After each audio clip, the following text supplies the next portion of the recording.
Bene, benvenuti al giorno 3 dell'Advent of Code 2022. Il problema di oggi ci dà una serie di stringhe, che vedete qua. Ogni stringa ha un numero pari di elementi, che sono lettere dell'alfabeto inglese minuscole e maiuscole. Quello che dobbiamo fare è, per ogni stringa, trovare la lettera, e il fatto che sia maiuscola e minuscola è importante, quindi sono differenti, che appare nella prima e nella seconda metà di ogni stringa. Ce n'è sempre una e una sola. Per esempio, in questo caso vediamo che la P minuscola appare solo qui e qui. Quindi questa è la lettera che dobbiamo trovare. Per ogni stringa in questa lista dobbiamo trovare questa lettera, dopodiché dobbiamo calcolare un punteggio corrispondente a questa lettera. Il punteggio sarà, se la lettera è minuscola, un numero che va da 1 a 26 per tutte le lettere dell'alfabeto, quindi la A minuscola è 1 e la Z minuscola è 26. Se invece è maiuscola, andiamo quindi da 27 a 52. Quindi la A maiuscola è 27, la B minuscola è 28, B maiuscola è 28 e così via, fino ad arrivare alla Z che è 52. Oggi, per fare le cose meglio, ho già creato l'inizio del mio problema, quindi ho già impostato il mio codice e ho già salvato il file. Quindi abbiamo una funzione getInput che ci fornisce già la lista di tutte queste stringhe. Quindi la parte 1 possiamo farla direttamente così. Iniziamo col creare un contatore, anzi no, iniziamo con il trovare queste lettere che ci interessano, quindi queste lettere ripetute. Per ogni linea che chiamiamo rucksack, perché questo è quello che è rappresentato dalla linea, quindi uno zaino essenzialmente. Nell'input, quindi nell'input del problema, dobbiamo trovare cosa c'è all'inizio e alla fine di questo. Dobbiamo dividerle a metà, quindi dico che L, chiamiamolo num for numero, è la lunghezza del rucksack. Dopodiché dico guarda, parte 1 è rucksack fino al num e la parte 2 è il rucksack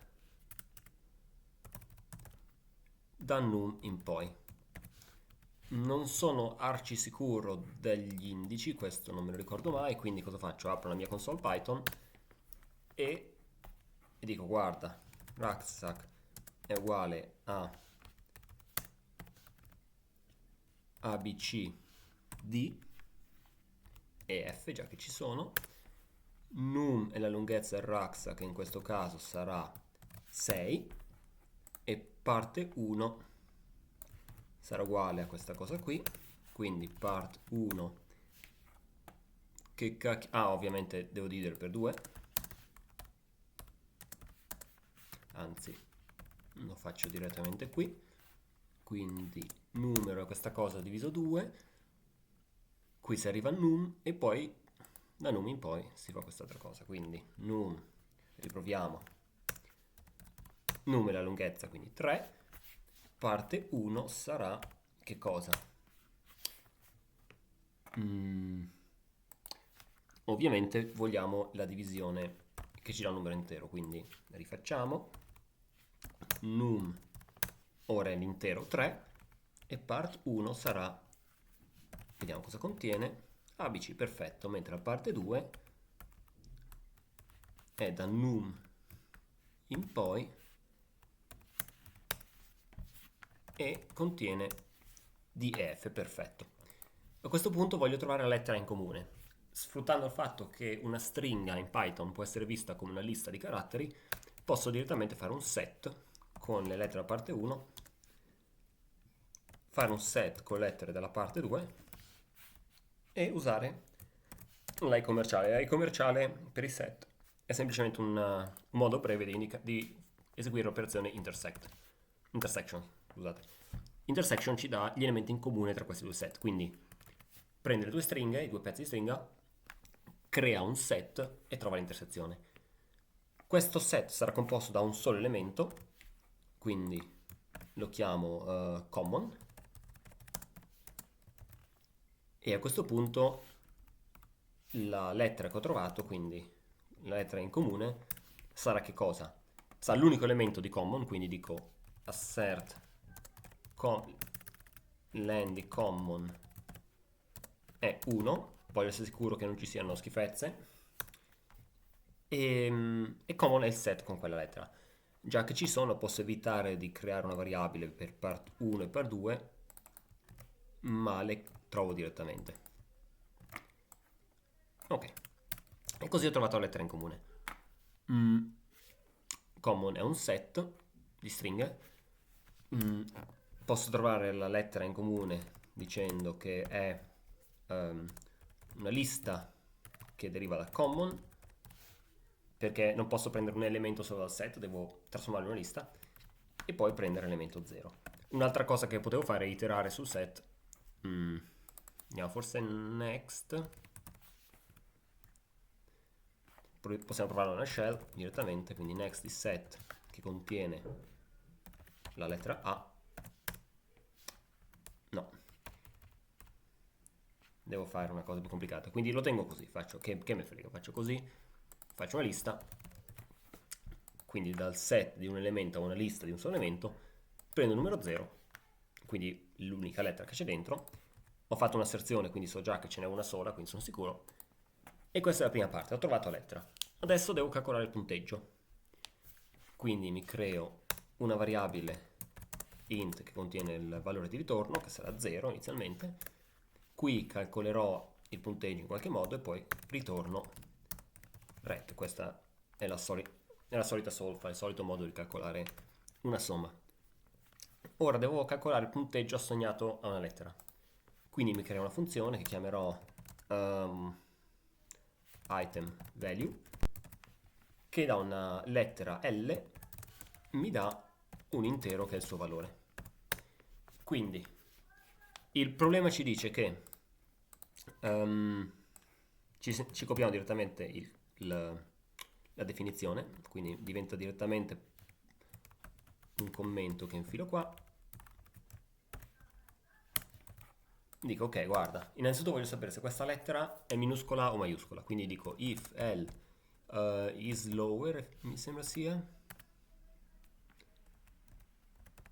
is lower, quindi is lower mi dice se è minuscola o maiuscola. Io so che questa è una sola lettera, quindi non sto a farmi tante preoccupazioni.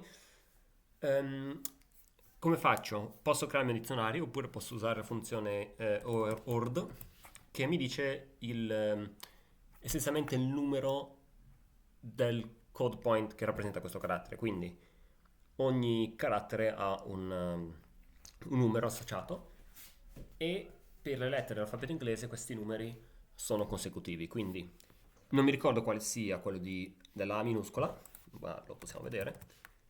Ma non ci interessa, non ci interessa solo la differenza, quindi è 97, poi la B minuscola è 98 e così via. Quindi io digli, guarda, fammi la differenza tra il carattere che abbiamo qua, ord di L, e la minuscola, quindi troviamo la differenza, troviamo la posizione nell'alfabeto inglese, e ovviamente dobbiamo aggiungere 1, perché se è la minuscola il codice sarà lo stesso e la differenza è 0, ma noi dobbiamo partire da 1, quindi ritorniamo a questa cosa. Altrimenti, se è maiuscolo, facciamo la stessa cosa, ma con la A maiuscola ovviamente, e stavolta non ritorniamo più 1, non aggiungiamo più 1 ma 27. E questo è quanto. Quindi adesso qui non dobbiamo fare altro che sommare a ret più uguale, com'è che l'abbiamo chiamato, item value di letter. E questo è quanto. Quindi proviamo a eseguire il nostro esercizio, anzi facciamo un bel pdm run black perché ci piace. Perfetto. Pdm run anche mypy straight perché siamo cattivi. O no, c'è un return che manca qui, certo, perché ritorniamo meno 1. In realtà non ce ne frega niente perché questa è la parte 2 che implementeremo dopo. Perfetto. E eseguiamo il nostro programma. Quindi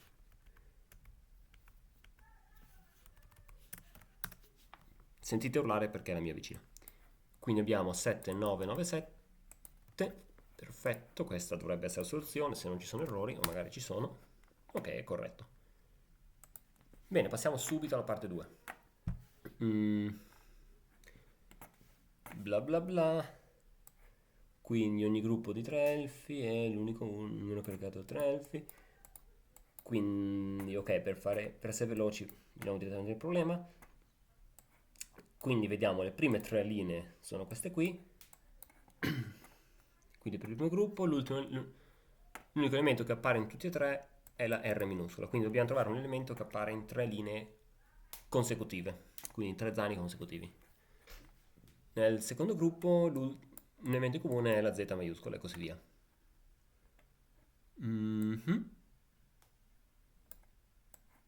Ok, e la priorità penso che sia la stessa che avevamo prima, no? Quindi la R minuscola 18, quindi la funzione che ci dà il valore la possiamo trovare. E vogliamo trovare la somma delle priorità per ognuno di questi elementi. Quindi praticamente dobbiamo fare la stessa cosa che abbiamo fatto adesso, solo che anziché lavorare sulle metà di questi zaini, dobbiamo lavorare su gruppi di 3 zaini e trovare l'elemento in comune. Quindi part 2, ci copiamo brutalmente il codice alla parte 1, con la differenza che, come facciamo? Creiamo un bell'indice che lavora su un range che va da 0, 0 in realtà si può mettere, alla dimensione di problem input e con passo 3. La funzione range praticamente mi dà tutti, è un iteratore che va da 0, in questo caso, alla lunghezza di problem input, quindi va da 0 a quanti elementi ho, con un passo 3, quindi mi darà 0, 3, 6, 9 e così via. E questo è quanto. Quindi adesso voglio trovare i 3. Non ho più un rucksack, una linea divisa in 2, ma ho 3 linee consecutive. Quindi cosa dico? Dico guarda, in common ho, in realtà è anche più semplice da definire, ho problem input alla posizione i di x, problem input, cos'è? Ah sì, problem input alla posizione i di x più 1 e problem input alla posizione di x più 2. Sono abbastanza sicuro che questo sia questo operatore si possa associare in questa maniera. E questa è la parte 2. Vediamo se è già corretta.